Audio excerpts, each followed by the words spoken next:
Welcome, ladies and gentlemen. I am Liam Cooney, and I am a musician. I'm an actor. I'm a restaurant manager.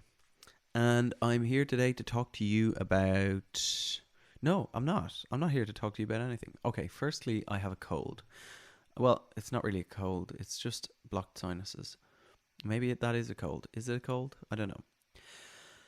I am joined today, not currently, because the podcast was earlier, but I was joined by Ken Reddin, who is my boss. He's also my brother-in-law, and he's the owner and head chef of the Hungry Bear Cafe in Gorey. Ken is on the transplant list, awaiting a kidney. He currently has kidney failure. And so we talk about all things that. We talk about all things Hungry Bear. We talk about the rising cost of certain ingredients because of the war in Ukraine. And we basically just shoot the... Well, it's not really shooting the shit because I ask him certain questions and stuff like that. But I hope you enjoy. I certainly enjoyed having him in. And like and subscribe to this podcast, which I haven't named yet.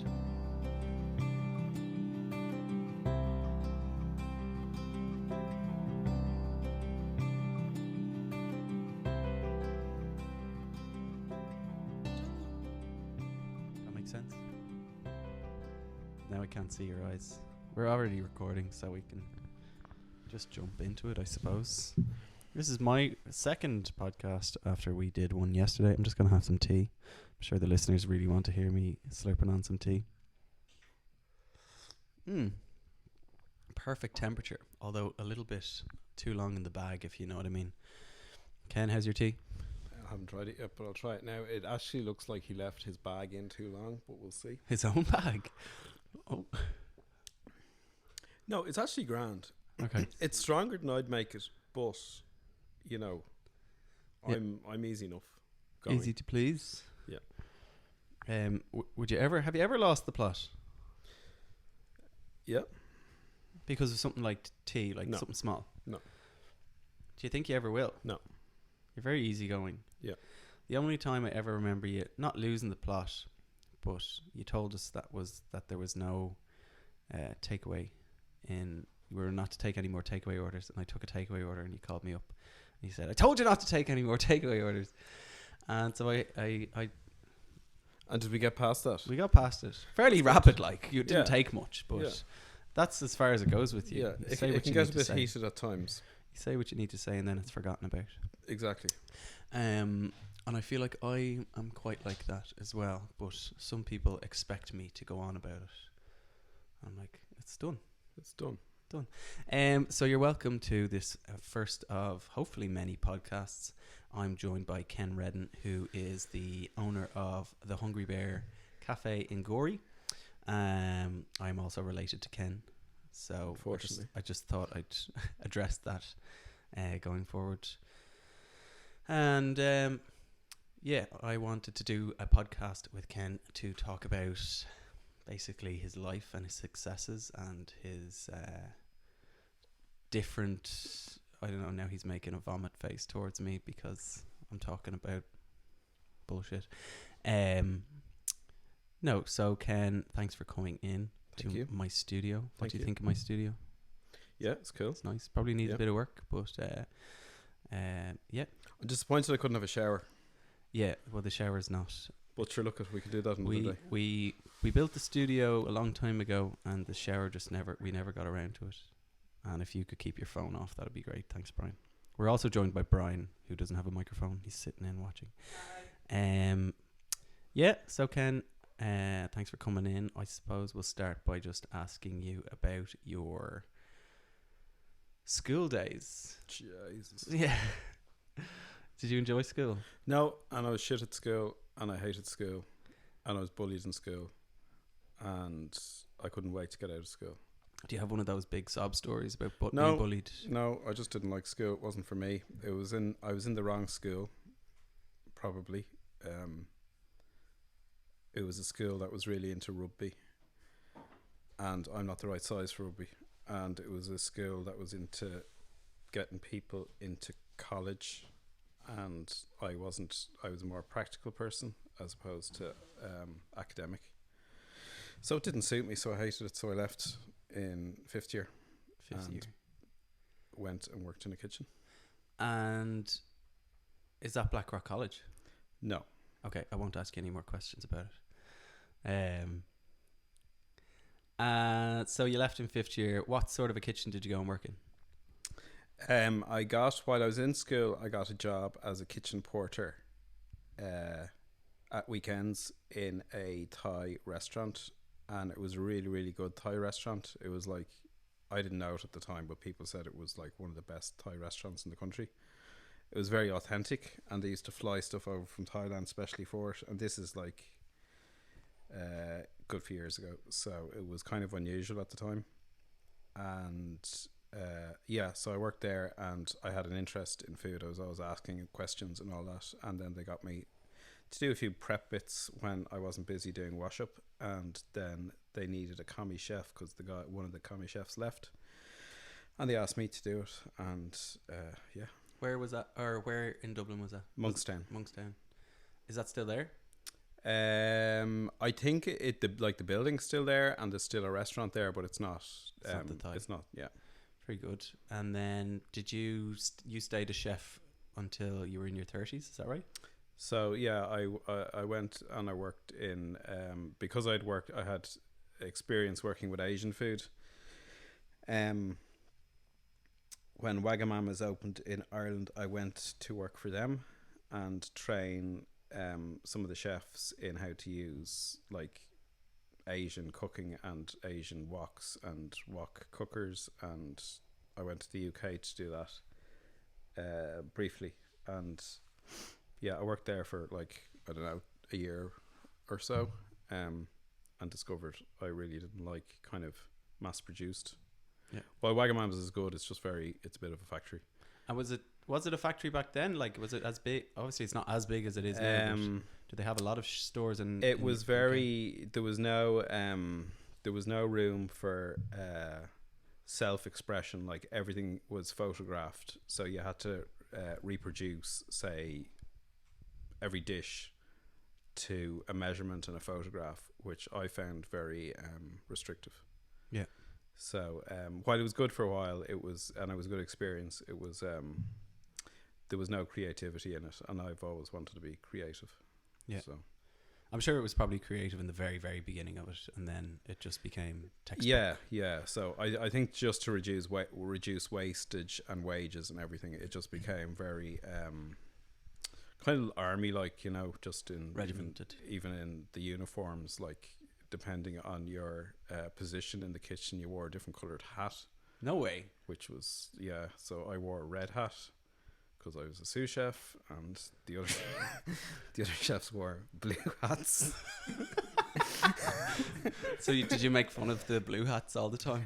No, it was really embarrassing because it was an open kitchen, and customers would come over and say, "Sorry, why are you wearing a red hat?"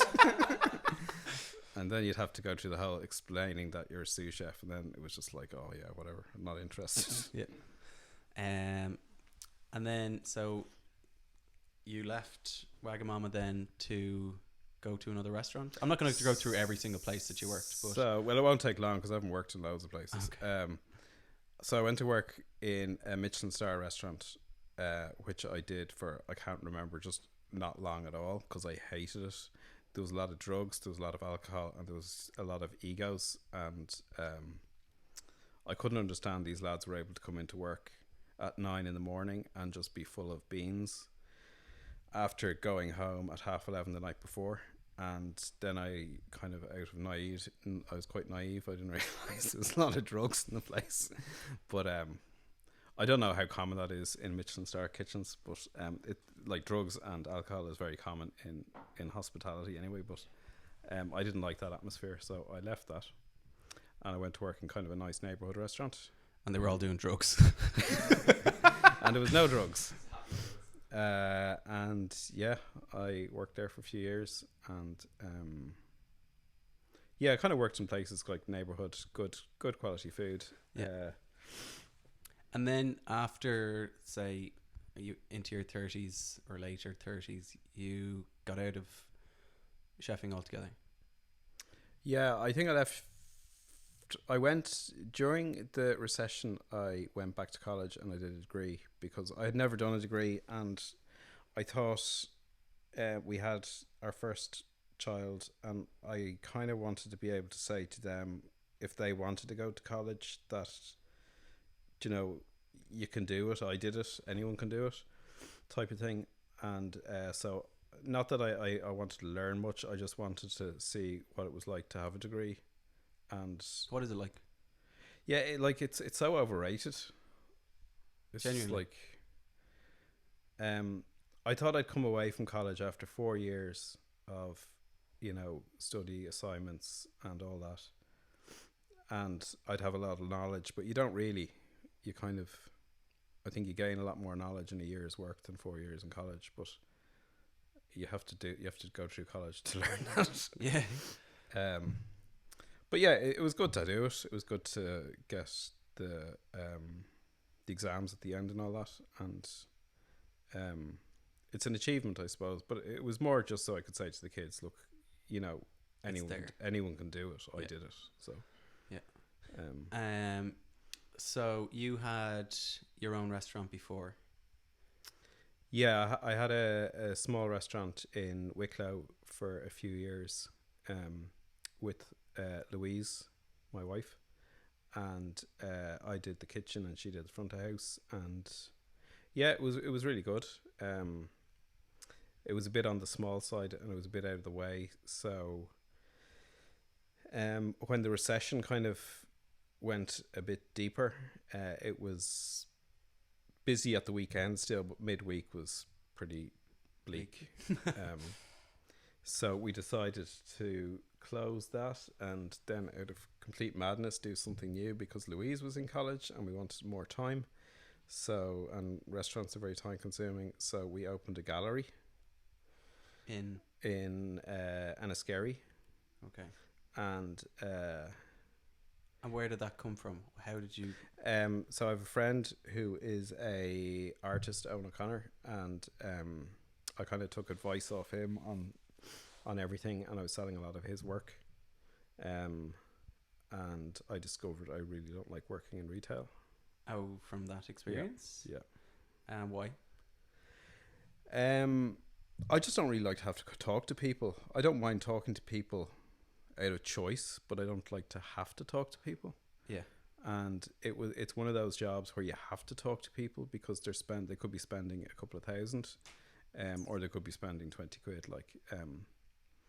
and regardless of what they're spending, you kind of have to, some people want to have a chat about the stuff. So, and some days I'm fine with that, but I'm a bit of an introvert anyway, so I wasn't mad about having to chat to people. And I think also people when people are buying very expensive artwork, their ego comes into play a lot as well. Yeah, I remember one day, now I wasn't there, but Louise was there, and some guy came in with a big wad of 50s fanned out, and he was fanning his face with them. And he said something negative about the art, he said, and then he walked out, and she was just standing there with her mouth open, what the hell, who does that? Yeah. But yeah, there is a bit of that. There's a lot of snobbery around art, which I don't really understand, because it's like anything, you either like it or you don't. Yeah. Yeah, but yeah, I don't like working in retail, so I got out of that, and I think I did gardening landscaping for about a year or so, because I really like gardening, and I discovered I didn't really like that because it's a bit of a pattern here. I didn't really like that because it's just so weather dependent. Oh yeah. And at the same time, I was getting to a position where I wasn't mad busy or doing it or anything, but I could have made myself busier. But I did have a kidney disease diagnosis, and I was kind of in the back of my mind, not that I've ever worried about it, in the back of my mind I was thinking, I need to be in a job where I'm not so reliant on my physical being. Like chefing? Yeah, but chefing, I don't know. It is like, yeah, it is physical, but it's not as physical as Oh yeah, putting like a patio down or something. or You know. pushing a lawnmower Um. or anything like that. So yeah, I still get the odd phone call for people because I still have the same phone number going, how you, I was just looking for you to cut me hedges there, and then I have to say this, oh, you must have the wrong number. And it's just really awkward. And so that was the first. Was that the first inkling of kidney disease that you found out about? I was diagnosed ages ago, like in 2004, and I just happened to be in hospital. I was taken into A&E with like really, really bad headaches and vomiting, which had been going on a good while, and they discovered that I had hypertension. So like my blood pressure at the moment, because it's controlled, and most people's blood pressure is in around 100 plus your age over 70 or 80, and that's a good healthy blood pressure. So say your blood pressure is 130 over 80, and that's normal blood pressure ish. Mine was like 240 over 150, something like that. Like, it was crazy high, and they wouldn't, once they took my blood pressure, once I was in A&E, they were like you're not going home. Like, they were worried I'd have a stroke if I even walked to the car. So so I said to them, I'll be back in a bit, and I because I just got a new car and I was kind of into cars, so I had to. My car was parked outside, and I was worried about leaving it out there, so I had to go and What park car it was somewhere. It was a convertible. A Mazda? Yeah. So yeah, so I wanted to move it and park it somewhere safe. But anyway, they let me out to do that. They didn't think I'd come back, but I came back anyway, and I stayed 2 weeks in hospital. Jesus. And they did every test possible without kind of opening me up and looking. They did everything they could possible to find out the reason for it. And they couldn't find any reason whatsoever. And realistically, it doesn't really matter what the reason is, because the treatment is the same. And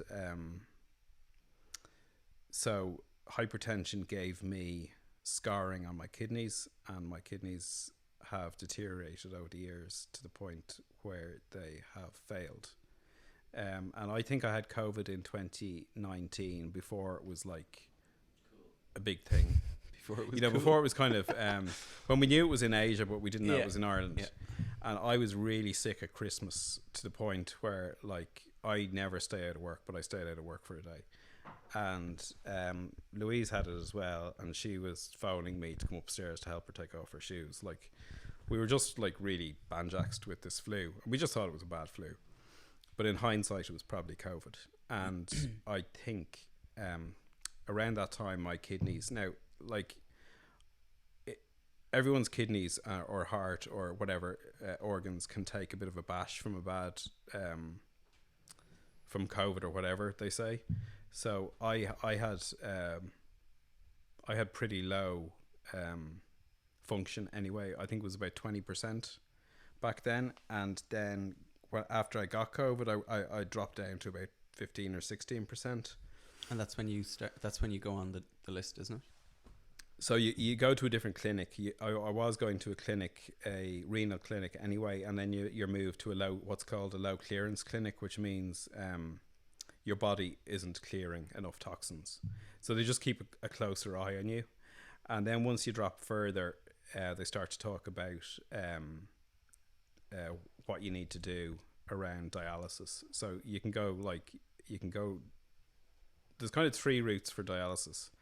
There's hemodialysis, which is like you have a port in your body where you're connected to a machine, through your veins, and it takes 3 to 4 hours, 3 times a week, and the machine takes your blood out, cleans it, and puts it back in.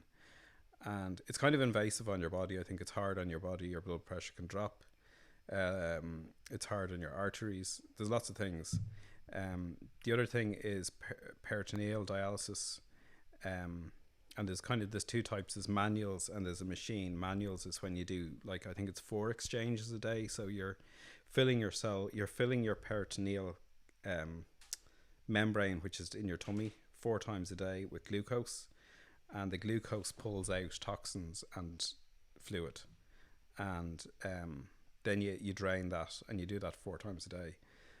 I do a machine overnight, 9 hours a night, 7 nights a week, and it does 5 exchanges overnight. And then you do kind of a daytime, what they call a daytime dwell, when you have fluid in your tummy that's doing dialysis. Okay. So that's about the gist of it. And you went for the home dialysis just because? Yeah, like I think some people, I don't know the numbers for dialysis, but I think there's about a few thousand doing dialysis at one time in Ireland. And in Vincent's, there's 21 patients doing peritoneal dialysis out of all the patients doing dialysis. So it's not common. And the reason being probably because a lot of people don't want the hassle of having to do something themselves at home. And also it's often older people, so they mightn't like want to have to, change a dressing twice a day. I have a port in my tummy I connect to. So you have to look after that. You have to also, if they're old and something goes wrong with when they are changing over, they're probably not going to be as quick to get to the hospital. Like you were saying that if the port comes apart while you're changing, so even if you touch the end of the port with your fingers, so you have to clamp it and go to hospital and start antibiotics, because you can get peritonitis, which is very, very dangerous. I had it a few weeks ago. Don't know why that's funny.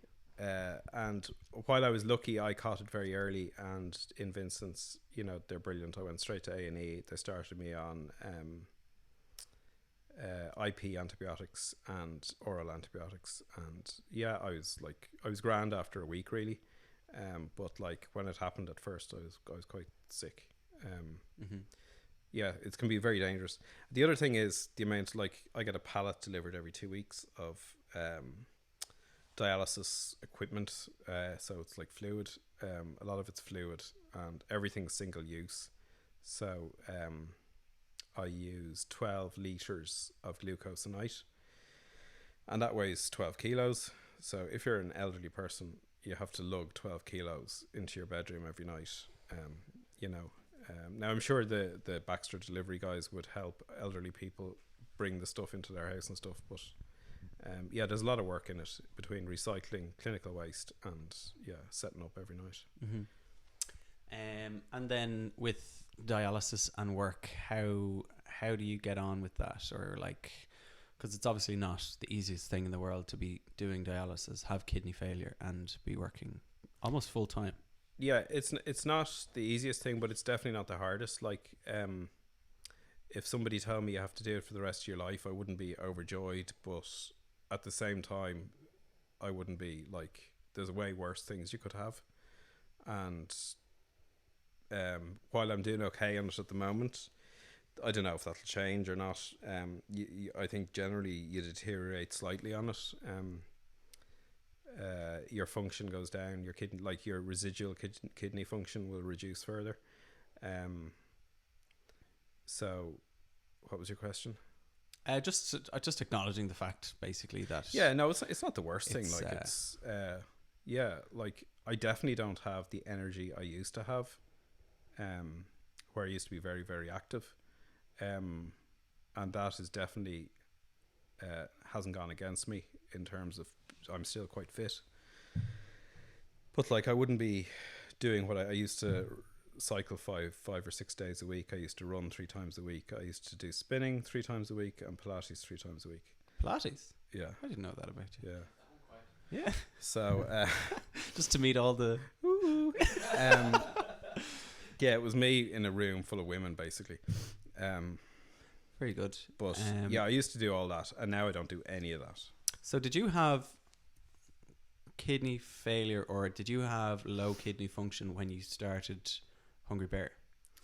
Yeah, I think I had around 20% something like that. I can't remember the numbers now, but say 25%. And realistically, you wouldn't notice. Like, I think they say 30%. You mightn't even notice there's something wrong. And yeah, it has like everyone loses function, kidney function or whatever function over as they get older. I just didn't have a lot to lose. Yeah. You know, my baseline is was low anyway. Yeah. So yeah, so I think I would say 20 something percent, 30% when we opened, and there's no way I could probably open now. I just wouldn't have the energy. Yeah, it's a lot. It's like, especially opening a restaurant, there's so much involved in terms of design and lugging stuff about. And especially with you're so hands on with everything. Which that's why I want to talk about Hungry Bear itself. How did you, or you've been looking for a place in Gorey for a long time, haven't you? Yeah, so I was working with Owen, my friend, who's an artist, and I was doing his printing and his website and stuff like that. And I wanted to get back to doing something creative, and there was nowhere in Gorey I really wanted to work in terms of food, and I didn't want to work nights, particularly because we had 2 kids at the time, and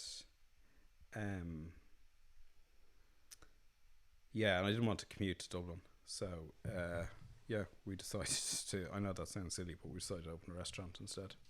I don't think it sounds silly. But did you, because Hungry Bear has such a deep root of its design, is this something that you have been thinking about for years, or did you see how like the decor was going to be before you even thought about opening a restaurant or any of this kind of Not stuff? really, no. It has evolved. Like, it's very different today than it was the day we opened, like, definitely. And I always said the customers will make it what it is, because there's no point us opening a sushi restaurant in Gorey. Do you know, it just wouldn't work. There's not enough people. So the customers will dictate what you are, and you just have to be willing to listen to that and go with it to a point, like, obviously. But and yeah, the decor, I don't know. I just like doing stuff like that. Just playing around. Yeah, and like, but the food, like, is like, good food is good food regardless of what it is or how much it costs, you know. If you're going to do, my ethos has always been, if you're going to do a sandwich, you should be making the bread, you should be making the mayo, you should be baking the ham, you should be buying ripe tomatoes or whatever it is. You know, you should just try and do everything, even though it's just a simple sandwich, which is bastardized all over the country. You should do it as well as you can. And the same with breakfast. Chefs do not, in general, do not respect breakfast. Yeah, everything's bought in, everything's yeah, deep-fried. everything's either reheated or hot held. Yeah. And we've always cooked to order. And again, it's using good quality bacon from O'Neill's and sausages and pudding and ripe tomatoes, flat mushrooms, Wexford potatoes. But it makes such a huge difference. It makes such a difference because they're just good ingredients, and we don't mess with them. We don't microwave them. We don't hold them in a hot box or something like that. Nicely we just seasoned. cook them to order, like you would at home. Yeah. And you know, you have to give somebody something better than they'd have at home. Yeah, and it's funny though when you see people when it's their first time in, clearly, and they're having a big breakfast, and you can see when you go over to them and you ask everything all right, you can see them light up because it's probably something that they're not often going to get in another place, with all your, you know, fresh ingredients cooked to order. It's just not the way it's done most of the places, because it's not convenient, but it's... I always say breakfast is the hardest service, because on a big breakfast you have maybe 7 items and they all cook differently. Yeah. And you have to bring it all together on a plate. Yeah. And like, I think it is one of those things people take it for granted because it's just so badly done in hotels where everything's just held in a hot box and, you know, turfed onto a plate and everything's a bit dry. So when you do it right, I think a lot of people either don't expect it or they don't maybe value what it is because they're just so used to getting Yeah. it turfed out of a hot box. But people also don't think about the fact that you could have 7 different orders in with 3 big breakfasts, 6 mini breakfasts, all different types of dish with so many different components on each Yeah. of them that are all coming in at different times Yeah. and with different cook times on each of the different. Yeah. Like, it's crazy. It's so well orchestrated in Hungry Bear, though. No, it is the hardest service. I've worked in every type of restaurant, every type of cafe, from cafes to Michelin star, and it is the hardest service. And like, I wouldn't exaggerate that. It's just, it is the hardest because it's breakfast time. People want their food quickly. So obviously, you know, you should cook it as quickly as you can, but also as well as you can. And things like eggs can get overcooked quickly, and bacon can get overcooked quickly. And, you know, it's just, there's an absolute minefield for things to be shite. So it's the hardest. And then, so you don't open evenings. No, we did briefly.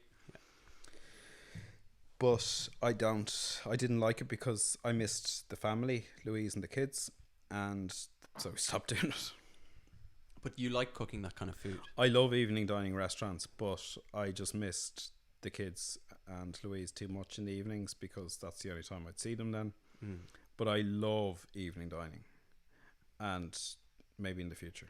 Yeah, it's nice. It's nice to spend a bit more time from a server point of view, or from a manager point of view. It's nice to be able to spend a bit more time with people and not kind of be churning over tables and do a bit of wine service and talk about the experience as opposed to you know, the quick pace of lunch. It's like everything in Hungry Bear is designed to be quite quick because we are that type of place. But evening dining, like where you can do slow cooked cuts of meat, or, you know, people are willing to spend more. There's kind of a ceiling to what we can charge people in Hungry Bear because we're daytime, but evening people are willing to spend 30-40 quid. Like, so there's a lot more scope for creativity and you know. And speaking of I suppose what you can charge, price on everything is going up because of the war in Ukraine. Yeah, I get an email every day about stuff going up. Today was another email. Butter's gone up. We were paying, I think it was €54 for a box of butter. We're now at €110. What? Yeah, it's crazy. Because it did go up. I know it went up like 30. It went up to 96, and now it's gone up to 110. That is ridiculous. Why do you think that is? I don't know. I think there's people trying to profit off it, like they did during the pandemic. Like, for sure, there is going to be a shortage, but like, to what extent, I don't know. I've read that in Ukraine, crop production will be down 30%, which isn't massive, and they're saying that's a worst case scenario because Ukraine is so big, and the fighting is concentrated to certain areas that really farming can get on. Yeah. Now they're wearing bulletproof jackets and all that on farms in the tractors. Wow. But yeah, they can get on with it, and they don't think production will be down massively. I suppose the big problem is oil and gas from Russia. And like, I've heard of greenhouses in Holland just closing the door because it's like these are greenhouses that are like 100, 200 acres. Like, they're massive. And they're growing tomatoes in the winter using gas. And it's more profitable for them to sell the gas than the tomatoes. Jesus. So they just close the greenhouses and sell the gas.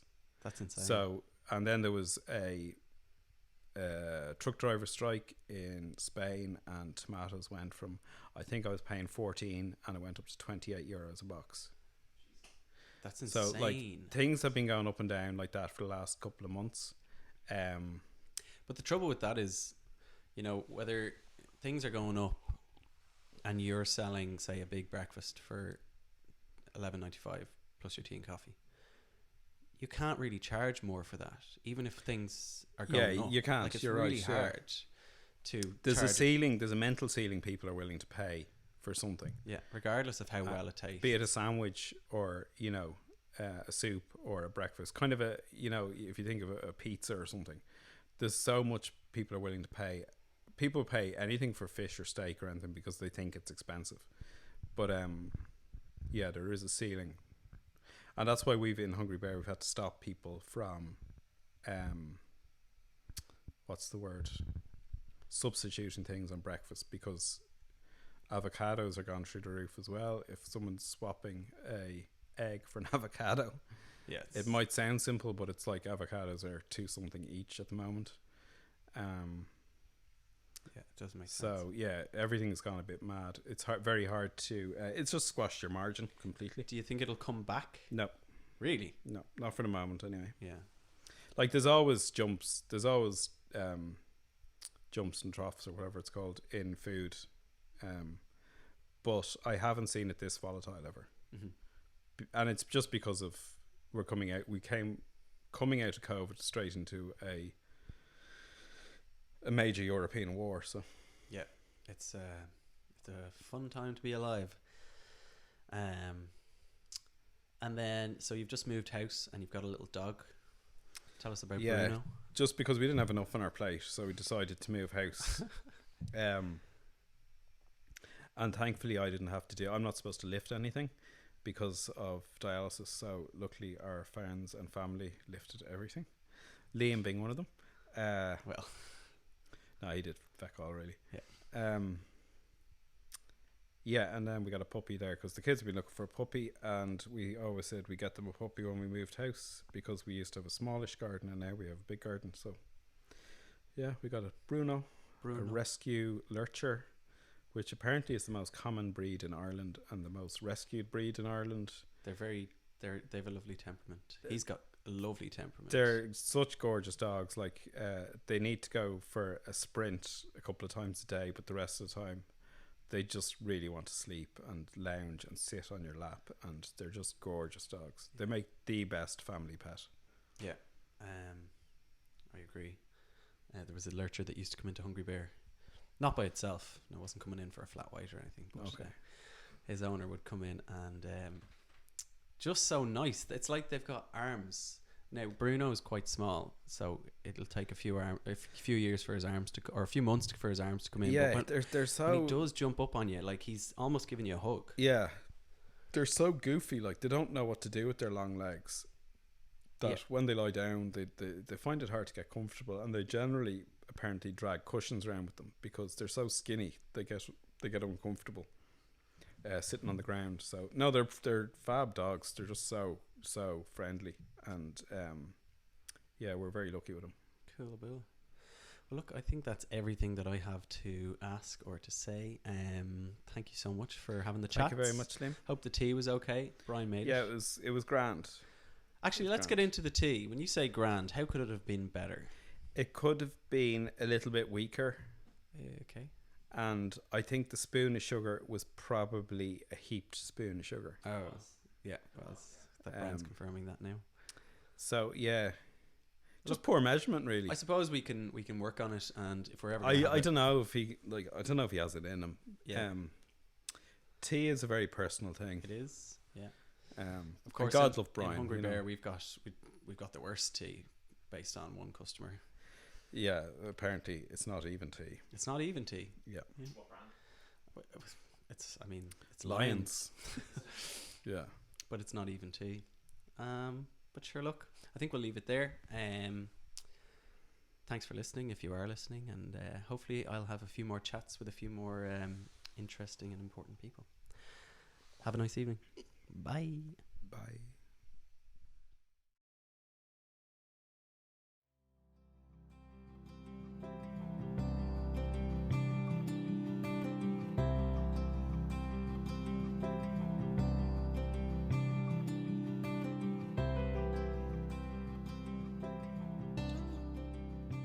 That makes sense. Now I can't see your eyes. We're already recording, so we can just jump into it, I suppose. This is my second podcast after we did one